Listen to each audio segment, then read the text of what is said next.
Lagi na lang naririnig sa forex trading yung salitang spread. Ano ba yung spread na yan? Yan ba yung nasa tinapay? Well, hindi po. Iba po yung spread na to. So, pag sinabi natin spread from its definition, it's the difference between the ask and the bid prices at one given time.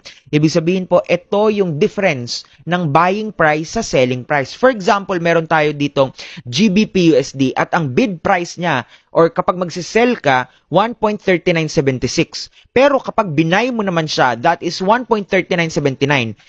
Pansinin niyo yung last 2 pips. 76 yung kay selling, 79 yung kay buying. Ibig sabihin po, may spread itong 3 pips. Ang analogy lang po ng spread, halimbawa sa isang pawn shop, nagbenta ka ng necklace. Binenta mo siya for $1,000. Ngayon, nung tutubusin mo na siya or gusto mo nang bilhin, dahil nagbago yung isip mo, binibenta naman siya sa'yo ng pawn shop for $1,200. Nakita mo yung buying and selling price. Nung binenta mo $1,000 lang,